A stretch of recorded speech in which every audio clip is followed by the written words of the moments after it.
Hello students, कैसे हैं आप लोग। आज हम पॉलिटेक्निक का सेट नंबर 4 स्टार्ट करने जा रहे हैं। तो फटाफट लाइव आ जाइए आप सभी स्टूडेंट्स, क्योंकि सेट 1 2 3 ऑलरेडी हो चुका है।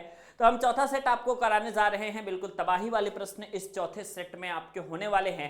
तो जरा फटाफट बता दीजिए आप लोग कैसे हैं। उसके बाद हम इस शानदार जानदार लाइव क्लास की शुरुआत करते हैं और आपको बताते हैं कि क्वेश्चन किस तरीके से बेहतरीन पूछे जाते हैं। ठीक है, इसके पहले मैं आप सभी को इंट्रोडक्शन जरा करवा देना चाहता हूँ पांडे जी टेक्निकल ऐप से। इस पांडे जी टेक्निकल ऐप पे आप जाकर के दोस्तों अपनी लाइव और रिकॉर्डेड क्लास ले सकते हैं। मात्र 299 रुपए में अपनी पूरी तैयारी कर सकते हैं बेहतरीन तरीके से। ठीक है, इसके अलावा अगर आप पीडीएफ भी लेना चाहते हैं, इसके अलावा अगर आप पेड नोट्स टाइप का लेना चाहते हैं, सेलेक्टेड इंपॉर्टेंट क्वेश्चंस लेना चाहते हैं, वो भी आप ले सकते हैं और मात्र 99 रुपए में आप उसको एक्सेस कर सकते हैं। तो आइए दोस्तों हम अपनी वीडियोस की स्टार्ट करते हैं। फटाफट ध्यान से देखिए, क्वेश्चंस आपके सामने है, स्क्रीन पे चमक रहे हैं ऑलरेडी। क्वेश्चंस की सेविंग क्रीम में परिक्षेपण माध्यम क्या होता है आपको बताना है। ठीक है, सेविंग क्रीम में परिक्षेपण माध्यम क्या होता है, जल्दी जल्दी कमेंट सेक्शन में बताइए। द्रव, ठोस, गैस तथा प्लाज्मा, आपका क्या राइट आंसर हो जाएगा कमेंट सेक्शन में बताइए।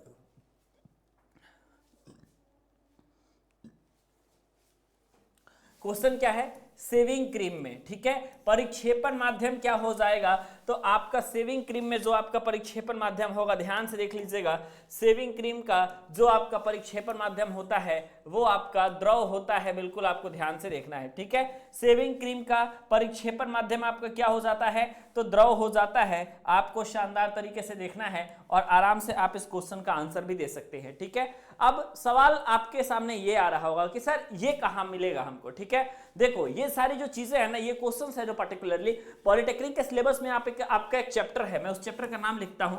पॉलिटेक्निक के सिलेबस में आपके पास दोस्तों एक चैप्टर देखने को मिलता है, विलयन, है ना। आपको 11-12 में भी आप लोग को देखने को मिलता है ये चैप्टर, और इसका नाम होता है सॉल्यूशन। और उसी चैप्टर में आपको ये वाली चीज मिलेगी। याद कर लीजिएगा कि सेविंग क्रीम में जो परिक्षेपण माध्यम होता है वो द्रव होता है। ठीक है, और यहां देख सकते हैं पांडे जी टेक्निकल पे पूरे पेड नोट्स आपको मात्र 99 रुपीज में मिल रहे हैं। सो डाउनलोड कीजिए पांडे जी टेक्निकल ऐप को। ठीक है, नेक्स्ट क्वेश्चन आपके पास है, पनीर किसका उदाहरण है, आपको ध्यान से देखना है। पनीर जो उदाहरण होता है वो जैल का उदाहरण होता है। ये चीज भी आपको सॉल्यूशन वाले चैप्टर में देखने को मिलेगा। ठीक है, अगले क्वेश्चन की तरफ चलते हैं। सेट नंबर 4 का ये तीसरा क्वेश्चन है कि बादल क्या होता है। ए ऑप्शन है द्रव में परिक्षिप्त गैस, द्रव में परिक्षिप्त ठोस, गैस में परिक्षिप्त द्रव, या फिर ठोस में परिक्षिप्त द्रव। क्या राइट आंसर होगा कमेंट सेक्शन में आप बताओ फटाफट। बादल क्या हो जाएंगे आपके, है ना, जल्दी बताइए बादल क्या हो जाएंगे। तो बादल जो हो जाएंगे आपके, ये गैस में परिक्षिप्त द्रव होते हैं, है ना। बादल क्या होते हैं आपके, तो गैस में परिक्षिप्त द्रव होते हैं आपके बादल, है ना। राइट आंसर हो जाएगा आपके पास। नेक्स्ट क्वेश्चन पे चलते हैं। निम्न में से ऐसा कौन सा विलयन है जो कि कोलाइड विलयन नहीं है ना। नहीं वाले ऑप्शंस पे टिक करना है कि कौन सा कोलाइड विलयन नहीं है, आपको फटाफट बताना है। ठीक है, ए ऑप्शन क्या कह रहा है भाई, शर्करा का विलयन, B option shaving cream, C option दूध, और डी ऑप्शन है कि तीनों के तीनों आपके कोलाइडी विलयन है ना। आपको फटाफट बताना है कौन सा कोलाइडी विलयन नहीं है ना। नहीं वाला एग्जांपल आप सभी को जरूर देना है। तो इसका क्या राइट आंसर हो जाएगा, जल्दी बताना आप लोग। तो जो राइट आंसर हो जाएगा वो आपका हो जाएगा शर्करा का विलयन, है ना। शर्करा का जो विलयन होता है ये आपका कोलाइडी विलयन नहीं होता। इसके अलावा आपके पास जो भी विलयन है वो आप लोगों का कोलाइडी विलयन है ना। सेविंग क्रीम भी आपका कोलाइडी विलयन का उदाहरण है। इसके अलावा दूध भी आपके कोलाइडी विलयन का उदाहरण है। लेकिन अगर कोलाइडी विलयन नहीं है पूछा जाएगा, शर्करा का विलयन आपके पास राइट आंसर हो जाएगा। नेक्स्ट क्वेश्चन, NaCl अध्रुवीय विलायकों में क्या होता है, आपको फटाफट बताना है कमेंट सेक्शन में। ठीक है, विलेय है, अविलेय है, उदासीन है या क्षारीय है, क्या राइट आंसर होगा कमेंट में फटाफट आप लोग बताइए। ठीक है, किसकी बात कर रहा है सर, बात हो रही है NaCl की, है ना। NaCl को आप कहते क्या हो, NaCl को आप लोग कहते हो सोडियम क्लोराइड। ओके, NaCl होता क्या है आपका, सोडियम क्लोराइड होता है, जिसको आप लोग किस नाम से जानते हो, ठीक है बताओ। तो इसको आप लोग जानते हो साधारण नमक के नाम से, साधारण लवण के नाम से आप लोग इसको जानते हो। ठीक है, ये कैसा यौगिक है, पहली बात तो कमेंट सेक्शन में ये बता दो। ओके, जल्दी बताओ कमेंट सेक्शन में ये कैसा यौगिक है, क्या ये आयनिक यौगिक है या आपका सहसंयोजक यौगिक है, बस आप इतना बता दो कैसा यौगिक है ये, उसके बाद मैं समझ जाऊंगा आपको चीजें आती हैं। ठीक है, कैसा यौगिक है बच्चों, तो आपको मालूम चलेगा कि सर ये वाला जो यौगिक है ये हमारा यौगिक है वैद्युत संयोजक यौगिक, यानी कि आप इसको आयोनिक कंपाउंड कह सकते हो, ये आपका वैद्युत संयोजक यौगिक हो जाएगा, आयोनिक कंपाउंड हो जाएगा, है ना, सोडियम क्लोराइड, क्योंकि एक मेटल से और एक नॉन मेटल से बना हुआ है। ठीक है, तो अब सवाल ये आता है कि जो आपका सोडियम क्लोराइड है NaCl, ये अध्रुवीय विलायकों में क्या होगा, विलेय होगा? नहीं सर, अध्रुवीय विलायकों में विलेय नहीं होगा, ये आपका अध्रुवीय विलायकों में अविलेय होगा, और जब ध्रुवीय विलायक होंगे तभी जाकर के ये आपका विलायक आपका विलेय होगा, जब ध्रुवीय विलायक होंगे तब। अध्रुवीय विलायक है तो आप लोगों का ये अविलेय होगा, यानी घुलेगा नहीं। ठीक है, जैसे कि अगर आपका ईथर हो गया, चाहे बेंजीन हो गया, चाहे कोई भी विलायक हो जो कि आपका अध्रुवीय होगा, उसमें ये चीज नहीं घुलने वाली है। ठीक है, फटाफट बताओ समझ में आ गया या नहीं, इतनी बातें समझ में आई या नहीं, कमेंट में फास्ट बता दो आप लोग। ठीक है, जल्दी बताओ बच्चों। नेक्स्ट क्वेश्चन क्या है, वास्तविक विलयन एवं निलंबन में कणों का आकार निम्न में से कितना होता है आपको बताना है। ठीक है, वास्तविक विलयन एवं निलंबन में आपको बताना है कि कणों का आकार कितना होता है, फटाफट कमेंट सेक्शन में बताइए। क्या कणों का आकार 100 नैनोमीटर से अधिक होता है, या 100 नैनोमीटर होता है, या 100 नैनोमीटर से कम होता है, या इनमें से कोई नहीं? किस विलयन की बात कह रहा है, वास्तविक विलयन एवं निलंबन, ये बस इसकी बात कर रहा है। कमेंट सेक्शन में बता दो आप लोग, जल्दी से कमेंट सेक्शन में बताओ क्या राइट आंसर होगा। पांडेय टेक्निकल ऐप पर पेड नोट्स आप लोगों को मिल रहा है, बिल्कुल जबरदस्त तरीके से, मात्र 99 रुपए में आपको लेना है इस कोर्स को। पेड कोर्स में जाएंगे तो वहां पे आपको मिल जाएगा, पेड कोर्स में जाना है आपको, एक बगल पॉलिटेक्निक 2024 लिखा होगा, नीचे फर्स्ट सेमेस्टर लिखा होगा, उसके बाद आपके पास ये वाला ऑप्शन आ रहा होगा, मात्र 99 रुपीज में आप इस चीज को एक्सेस कर सकते हो बहुत ही बेहतरीन तरीके से। तो आप यहाँ पे पूरा अब किताब पढ़ने की जरूरत नहीं होगी, आप सिर्फ नोट्स से ही अपना काम चला सकते हो, है ना बच्चों, समझ में आ गया आपको? Yes sir. तो वास्तविक विलयन एवं निलंबन में कणों का आकार कितना होता है आप लोगों को ध्यान से देखना है। तो वास्तविक विलयन एवं निलंबन में जो कणों का आकार होता है 100 नैनोमीटर से अधिक होता है। कमेंट सेक्शन में आप लोग बता दो। ठीक है, समझ में आ रहा है ना, इतनी बातें आपको समझ में आनी चाहिए। ओके, चलते हैं नेक्स्ट क्वेश्चन की तरफ, फटाफट देखिएगा। नेक्स्ट क्वेश्चन आपके पास क्या है कि परमाणु क्रमांक 17 वाले तत्वों का आवर्त सारणी में कौन सा स्थान होगा? कमेंट में आप लोग बताओ, ये बहुत इंपॉर्टेंट क्वेश्चन है। ठीक है, परमाणु क्रमांक खासकर 17 वाला, ओके 17 वाला आप लोगों का, ठीक है, बहुत ज्यादा आप सभी का इंपॉर्टेंट है। तो आप लोग बताइए कि ये किस आवर्त का है, किस वर्ग का है? ठीक है, परमाणु क्रमांक कितना है? 17 है, परमाणु क्रमांक 17 है सर। ठीक है, परमाणु क्रमांक ओके 17 है।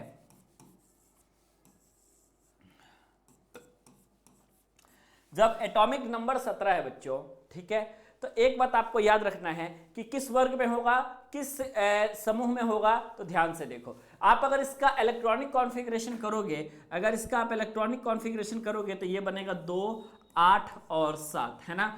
K सेल में 2 इलेक्ट्रॉन, L सेल में 8 इलेक्ट्रॉन और M सेल में 7 इलेक्ट्रॉन आपके पास हो जाएंगे। ठीक है, तो अब देखो, अब आपको देख रहे हो कि इसमें इलेक्ट्रॉन कितने सेल में फिल हुए हैं? आपके 3 सेल में फिल हुए हैं। तो इसका मतलब है कि ये आप लोगों का किस आवर्त का तत्व है? तीसरे आवर्त का तत्व है। वर्ग कौन सा हो जाएगा? ध्यान से देखना है आपको। तो आपके आउटर मोस्ट ऑर्बिट में 7 इलेक्ट्रॉन 7वें वर्ग का आपका हो जाएगा। कमेंट में बताइए समझ में आया या नहीं आया, है ना। 7th A का ये तत्व है, आपको ध्यान से देखना है। 7th A का तत्व है और 3rd आवर्त हो जाएगा। तो 3rd आवर्त और 7th तत्व हो जाएगा वर्ग का। तो अगर इसमें और भी चीज ऐड कर दे तो 7th A आप लिख सकते हैं कि तीसरे आवर्त और 7th A वर्ग का ये तत्व है। फटाफट बताइए कमेंट सेक्शन में, इतनी बातें आपको अगर समझ में आ गई हैं तो। अगला क्वेश्चन, आवर्त सारणी में वर्ग फर्स्ट A के तत्व कैसे होते हैं, आपको बस बताना है। वर्ग फर्स्ट A के तत्व कैसे होते हैं? ठीक है, क्या ये आपके प्रबल धात्विक होते हैं, या प्रबल अधात्विक होते हैं, या चतुःसंयोजक होते हैं, या अपचायक होते हैं? आवर्त सारणी में अगर हम वर्ग A के तत्वों के बारे में बात करें तो क्या राइट आंसर निकल के आएगा, जल्दी बताओ। ठीक है, फटाफट आंसर आने चाहिए आप लोगों के, आंसर रुकना नहीं चाहिए, है ना, जल्दी बताइए। फर्स्ट ए के तत्व और सेकंड ए के तत्व जल्दी बता दीजिए, दोनों आप लोगों के कैसे होंगे, है ना। ये हो जाएंगे आपके प्रबल धात्विक, है ना, कैसे हो जाएंगे आप लोगों के प्रबल धात्विक, यानी कि ये सारे के सारे कैसे प्रॉपर्टी को शो करेंगे, तो ये आपके मेटालिक प्रॉपर्टी को शो करेंगे, यानी धात्विक गुणों को प्रदर्शित करेंगे, आपको ध्यान से देखना है। ओके, समझ में आ गया इतनी चीजों, तो बिल्कुल समझ में आ गया सर। नेक्स्ट आगे बढ़ते हैं, परमाणु क्रमांक 21 वाला तत्व किस ब्लॉक का होगा, आपको बस सिंपल बताना है ना, किस ब्लॉक का होगा, ब्लॉक पूछा जा रहा है आपसे। अगर परमाणु क्रमांक 21 वाले तत्वों के बारे में बात करें तो फटाफट बता दीजिए क्या राइट आंसर आपका हो जाएगा, है ना, जल्दी से इसका वर्ग बताइए, ब्लॉक बताइए, है ना।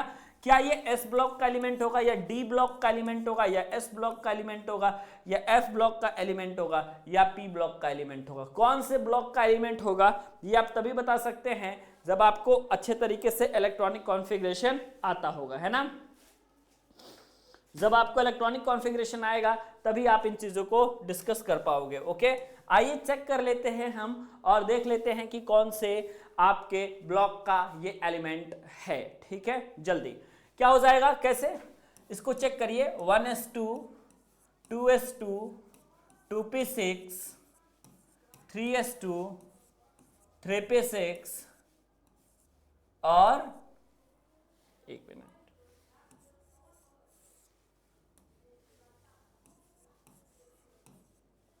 2 2 4 6 10 2 2 4 4 6 6 4 10 2 12 6 18। ठीक है, और आगे बढ़ेगा, कितना बढ़ेगा फटाफट कमेंट में बताओ आप लोग। ठीक है, 1s2 2s2 2p6 3s2 3p6 4s2 3d1। ठीक है,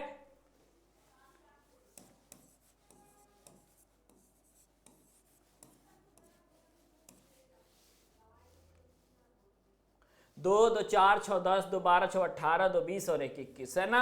इलेक्ट्रॉनों की संख्या इसमें कैसे काउंट करते हैं, तो अगर आप बात करोगे इलेक्ट्रॉनों की संख्या की तो इसमें कैसे काउंट होती है, तो इलेक्ट्रॉनों की संख्या आपकी वही हो जाती है जो आपका ये ऊपर वाला होता है ना, वही आपकी इलेक्ट्रॉनों की संख्या हो जाती है। जैसे इसमें देखिए 2 2 4 6 10 2 12 6 18 2 20 और 1 21, तो इलेक्ट्रॉनों की संख्या इसमें 21 हो गई, है ना। लास्ट वाला इलेक्ट्रॉन जिस ब्लॉक में प्रवेश करता है तो इसका मतलब यही होगा कि वो उसी ब्लॉक का तत्व होगा, ध्यान से देखना है। जैसे इसमें लास्ट वाला एलिमेंट, लास्ट वाला इलेक्ट्रॉन किस आपके ब्लॉक में प्रवेश कर रहा है, तो लास्ट वाला इलेक्ट्रॉन आपका स्पष्ट देखने को मिल रहा है, ये प्रवेश कर रहा है सर डी ब्लॉक वाले एलिमेंट में। तो अगर डी ब्लॉक वाले एलिमेंट में कर रहा है तो इसका मतलब है कि इसका right answer option number A हो जाएगा, ध्यान से देख लीजिएगा। ठीक है, फटाफट बताइए अगर इतनी बातें समझ में आई हैं तो नेक्स्ट क्वेश्चन से हम शुरुआत करें।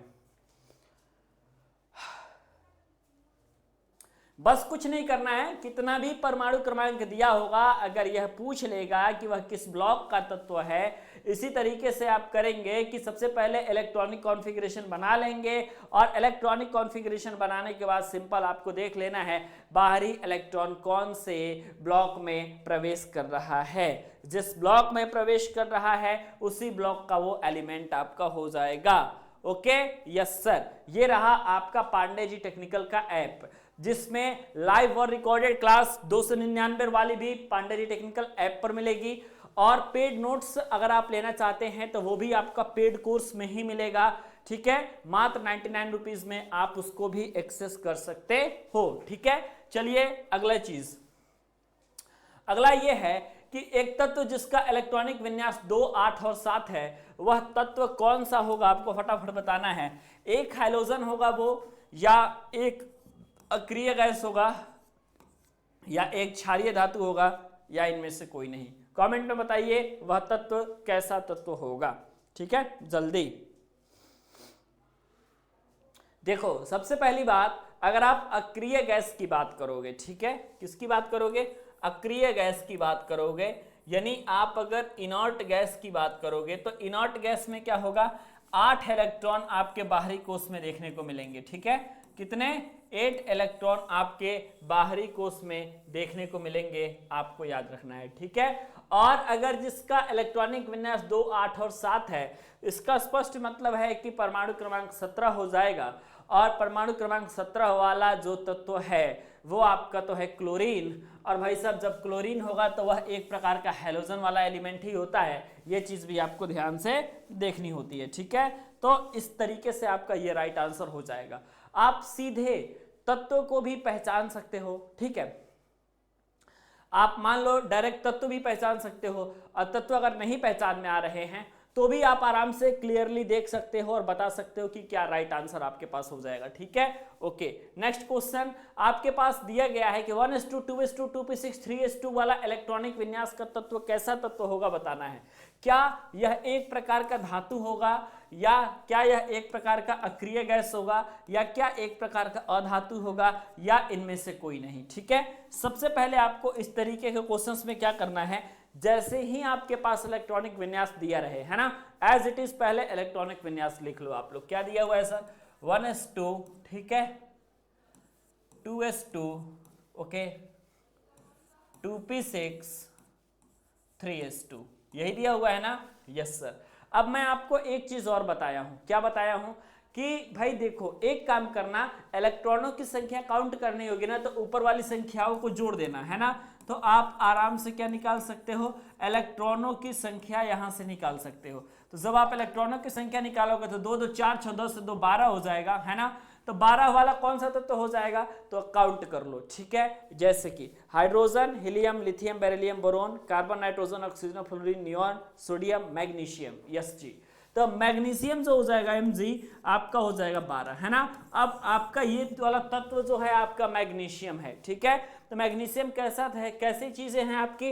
ये आपकी धातु है, ध्यान से देखना है। ठीक है, वही अगर इसके आप ये देखते कि अगर बाहरी वाले कक्षा में 8 इलेक्ट्रॉन हो चुके हैं, 8 इलेक्ट्रॉन अगर आपके मान लो हो चुके हैं, तो वो अक्रिय गैस हो जाता। ठीक है, कैसा हो जाता? इनर्ट गैस हो जाता, वो आपका अक्रिय गैस हो जाता। ये भी चीज आपको याद रखनी है। ठीक है, यस सर। मैग्नीशियम आपके पास 12 हो जाएगा, बिल्कुल आपको टेंशन लेने की जरूरत नहीं है। 12 अगर ये 12 आ गया परमाणु क्रमांक, ठीक है, तो आप ऐसे भी देख सकते हैं। एक और तरीका है सिंपल, और वो तरीका ये है कि आप एक काम करते हैं, इसका इलेक्ट्रॉनिक कॉन्फ़िगरेशन कर लेते हैं, तो 2 8 और 2 निकलता, है ना। बताओ, 2 8 और 2 इसका इलेक्ट्रॉनिक कॉन्फ़िगरेशन करने पे निकलता। तो आप देख रहे हो कि ये आउटर मोस्ट ऑर्बिट में 8 इलेक्ट्रॉन कैसे पूरा कर रहा है। तो आउटर मोस्ट ऑर्बिट में 8 इलेक्ट्रॉन ये तब पूरा करेगा जब ये आउटर मोस्ट ऑर्बिट से अपने 2 इलेक्ट्रॉन को रिमूव कर देगा। ठीक है, जब आपके ये 2 इलेक्ट्रॉन को रिमूव कर दे रहा है, तब जाकर के ये आउटर मोस्ट ऑर्बिट में अपने 8 इलेक्ट्रॉन को प्राप्त कर रहा है।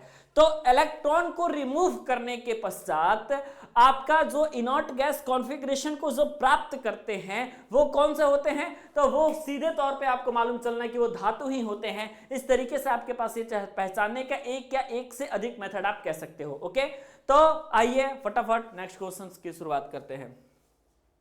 मेंडलीफ की आवर्त सारणी में आवर्तों की संख्या कितनी हो जाएगी? फटाफट बताइए, किसके बारे में पूछ रहा है सर? मेंडलीफ की आवर्त सारणी के बारे में पूछ रहा है। जल्दी से जल्दी कमेंट सेक्शन में बता दो क्या राइट आंसर इसका हो जाएगा, है ना। मेंडलीफ के आवर्त सारणी में आपको बताना है आवर्तों की संख्या कितनी हुए।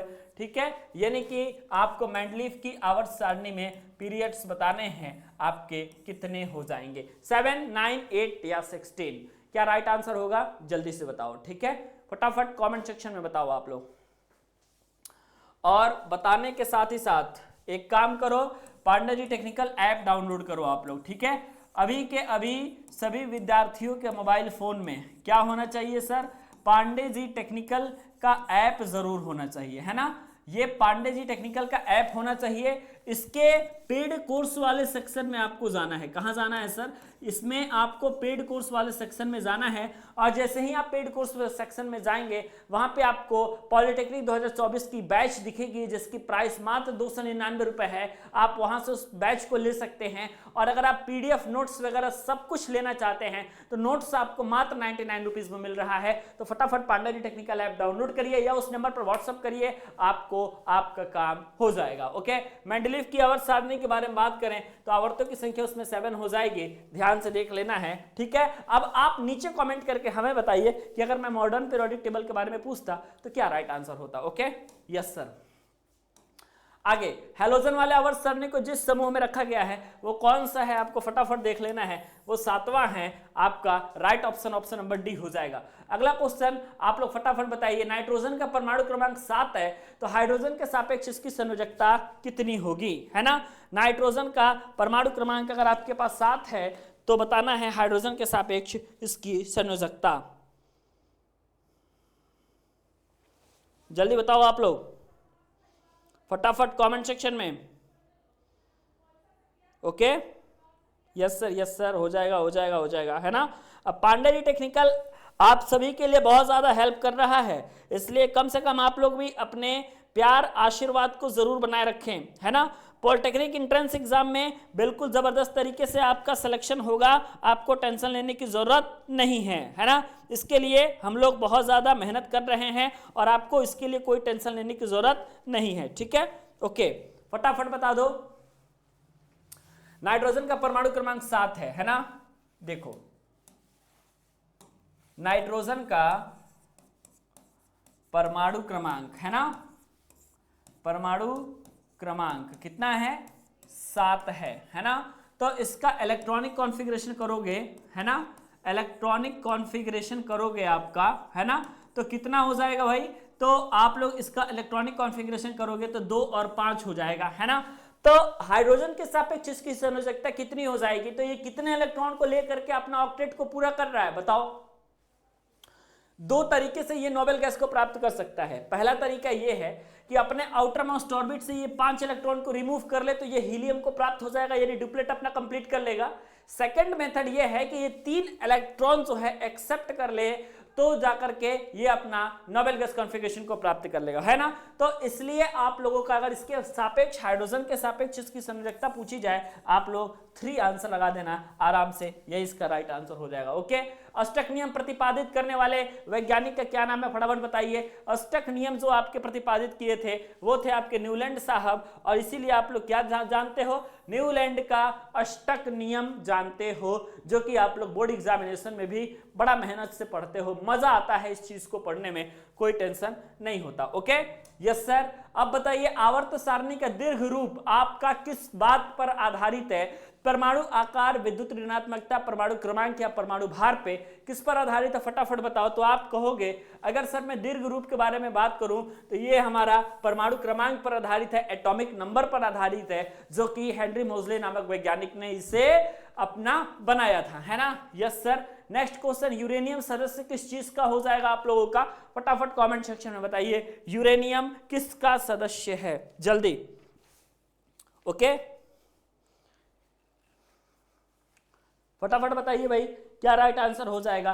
यूरेनियम के बारे में पूछा जा रहा है, यूरेनियम किसका सदस्य है, एक्टिनाइड श्रेणी का आप लोगों का सदस्य है यूरेनियम, बिल्कुल राइट आंसर आप लोगों का ऑप्शन नंबर बी हो जाएगा। अगला, आधुनिक दीर्घाकार आवर्त सारणी में समूहों की संख्या कितनी है आपको फटाफट बतानी है, यानी कि ग्रुप्स कितने आपके पास है, फटाफट बताइए कमेंट सेक्शन में। समूहों की संख्या कितनी है, 9, 7, 18 या 16, क्या राइट आंसर हो जाएगा आप लोगों का, कमेंट सेक्शन में बताइए, ठीक है। किसके बारे में बात कर रहा है, ग्रुप्स के बारे में बात कर रहा है सर, और किसी चीज के बारे में नहीं बात कर रहा है, आवर्त नहीं कह रहा है, सीधे तौर पे आपसे कहा समूह, है ना। समूह कहने का मतलब है बातें जो आपकी उठ के आई वो ग्रुप से उठ करके आई, समूह से नहीं, है ना। अब ध्यान से, सॉरी, ग्रुप से उठ करके आई, आपके पास राइट आंसर 18 ग्रुप आपके होते हैं जो कि मॉडर्न पीरियोडिक टेबल में आपके होते हैं। Okay sir. नेक्स्ट क्वेश्चन, आप किसी आवर्त में बाएं से दाएं बढ़ेंगे, तत्वों की क्या चीजें बढ़ेंगी, धन विद्युतीय प्रकृति, धात्विकता, आयनिक त्रिज्या, या तत्वों के ऑक्साइडों की क्षारीय प्रकृति घटती जाती है, क्या राइट आंसर होगा। अगर प्रॉपर्टी को अच्छे से पढ़े होंगे तो आपको मालूम चल जाएगा, ठीक है। 2006 में, 2010 में, है ना, 2-2 बार पूछा गया है, आपको फटाफट ध्यान से देखना है, कब 2-2 बार पूछा गया है, और ना जाने और कितने ज्यादा डिप्लोमा लेवल के एग्जाम में पूछा गया होगा, है ना। तो ये चीज जरूरी है, आप इन चीजों को गौर फरमाएं और देखें कि आपके लिए ये सारी चीजें कितनी जरूरी है। ध्यान से देखो, तत्वों के ऑक्साइडों की क्षारीय प्रकृति क्या होती है, घटती जाती है जब किसी आवर्त में आप बाएं से दाएं बढ़ते हैं तो। ओके, ये सेट आपको कैसा लगा फटाफट कमेंट सेक्शन में जरूर बताइएगा, और बताने के साथ साथ पांडे जी टेक्निकल ऐप को भी जरूर डाउनलोड कीजिएगा, है ना। पांडे जी टेक्निकल ऐप को भी आपको जरूर डाउनलोड करना है बच्चों, क्योंकि पांडे जी टेक्निकल ऐप पे आपको बहुत सारी चीजें मिल जाएंगी, आपको ऐसी ऐसी चीजें मिल जाएंगे जो कोई आप सोचे भी नहीं होंगे। फॉर एग्जाम्पल, अगर किसी स्टूडेंट्स के पास कोई किताब नहीं है, वो अपना पीडीएफ मात्र 99 रुपीज में ले सकता है, बिल्कुल धमाकेदार तरीके से पीडीएफ आपको मिलेगी, कोई टेंशन नहीं है, नो टेंशन। और आप अपनी पीडीएफ को भी लेंगे, अपनी पढ़ाई करेंगे डिजिटल नोट्स के माध्यम से पांडे जी टेक्निकल ऐप पर। तो आप सभी को ये क्लास कैसी लगी फटाफट जरूर बताइएगा। अगला सेट आप लोगों को नेक्स्ट दिन अवेलेबल कराया जाएगा।